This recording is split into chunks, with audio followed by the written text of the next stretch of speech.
Hi everybody, my name is Barry Schwartz and this is the Search Buzz video recap. Today is Friday, November 30th. I'm actually working remotely from Israel today. And you can see my November beard is coming in pretty nicely. Anyway, let me get into the topics. This is the news we covered over the Search Engine Roundtable over the past week. So this is the news over at seroundtable.com. First thing I wanted to discuss was that this morning I wrote about a Panda update, the 22nd version of the Panda refresh. It actually happened last week on Wednesday, November 21st. The reason we didn't cover it so fast is because we saw a lot of updated chatter over the 19th and 20th. But Google, when we asked Google on the 19th and 20th about it, they told us not going to have. There was no Panda update. It's not going to happen for the next several days, 7 to 10 days probably, within the next 7 to 10 days. So it actually happened within the next 7 to 10 days, but it happened literally a day or so after we actually asked them about it, and then we didn't know about it and they didn't tell us. But in any event, I asked them again this morning, and they told us that it happened on the 21st of November, and this actually impacted about 0.8% of English language queries. It wasn't a major update, it just happened. People noticed. If you were affected by Panda, you might have come through. If not, not. We have more information about that today on November 30th at seroundtable.com. Next thing was there was a major security breach for Google Webmaster Tools, where previous people who had access to your Google Webmaster Tools that you revoked access to in the past regained access through a bug that Google had. Google said it impacted a small number of Webmaster Tools people. I personally didn't see it, but I know a lot of people in the SEO community did notice it. But it was pretty much live for several hours, probably about 12 hours, where people had unauthorized access to Webmaster Tools. Google corrected the issue, they reverted the accounts, and things should be back to normal as of November 28th in the morning. Google's John Mueller went ahead and basically said that short content can rank in Google. Short content is something that Google doesn't necessarily frown upon. They rank tweets, they rank very short snippets of content. The most important thing is that it has to be unique and valuable to the user. So if you can write up something that's very unique and valuable to users within a short amount of content, that's fine. As long as it's not scraped in content and unrelevant and unuseful content, then you should be fine.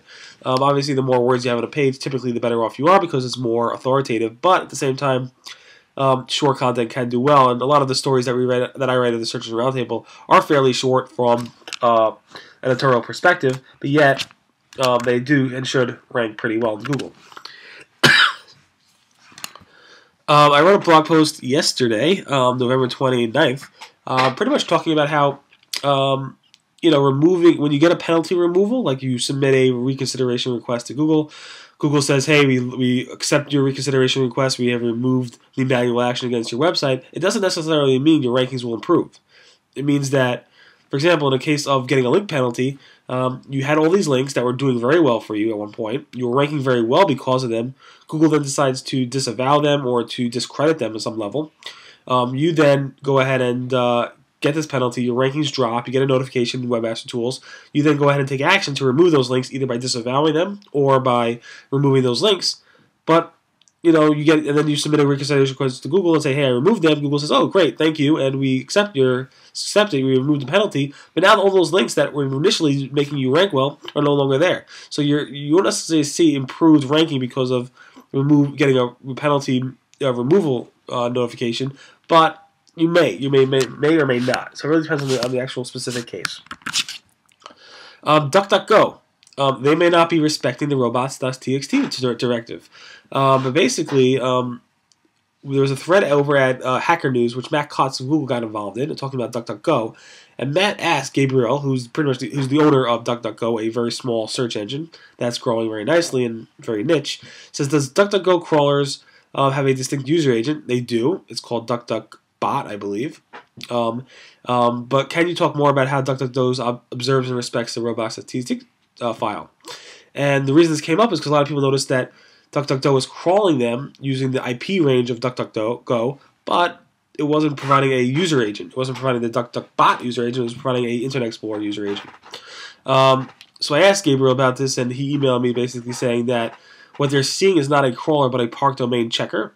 And the reason he doesn't use the DuckDuckBot agent because a lot of these things ignore that and will go ahead and cloak or something around that. So that's his rationale for it. Again, I believe all search engines do this, so I'm surprised Matt Cutts might call him out for that. But in any event, I'm just reporting on how DuckDuckGo works.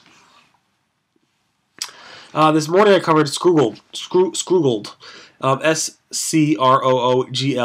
It's basically an marketing campaign run by Microsoft Bing, talking about how Google's CEO and all their pretty previous marketing materials basically talked about how Google's search engine is unbiased. Is unbiased. I apologize. And because they pretty much don't let ads sway the decisions of their search results. So they discuss how Google's changed their shopping model, the Google Shopping, from a organic basis to a purely paid model. And because of that, they switched Google Shopping purely to paid model. Google is being biased and they're being hypocritical and yada yada. So don't be screwed or scroogled by Google because you're going ahead and being tricked by them. That's their campaign. You can learn more about it at Scroogled.com. Thing is, Bing Shopping also has a paid model and only a paid model. You can now monitor which ads in your AdWords campaigns were disapproved and why. There's three new columns you can add to your ad performance reports. They include approval status, disapproval reason, and ad policies. John from Google AdWords basically announced this quietly in his Google Plus account. So now if you do a lot of AdWords management, you can actually monitor those things. We have more information about that on November 28th at SEOroundtable.com. Finally, PR Web was stupid. Basically, people use them all the time to spam, but in this case, they actually used them to somehow release their fake news about Google acquiring a Wi-Fi provider named ICOA. When I got this press release and I noticed it, it said that Google acquired them for $400 million, but it was a very short press release. Didn't have any statements from Google PR, didn't have any statements from their executives on either side, and it seemed just weird. Why would Google acquire a Wi-Fi provider for $400 million? It didn't make sense. So I looked at it again, and like, you know what?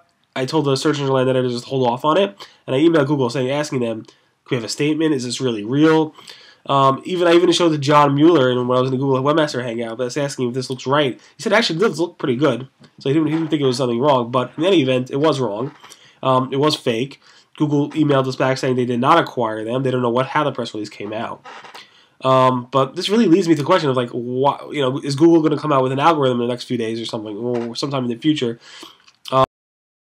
Major way of spam. You can use press releases all the time to spam for links, spam for news, spam for any multiple user purposes, including faking acquisitions and maybe affecting people's stock markets and tradings and stuff like that.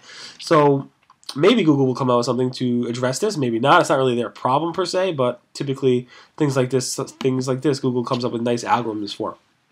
In any event, today again is Friday, November 30th.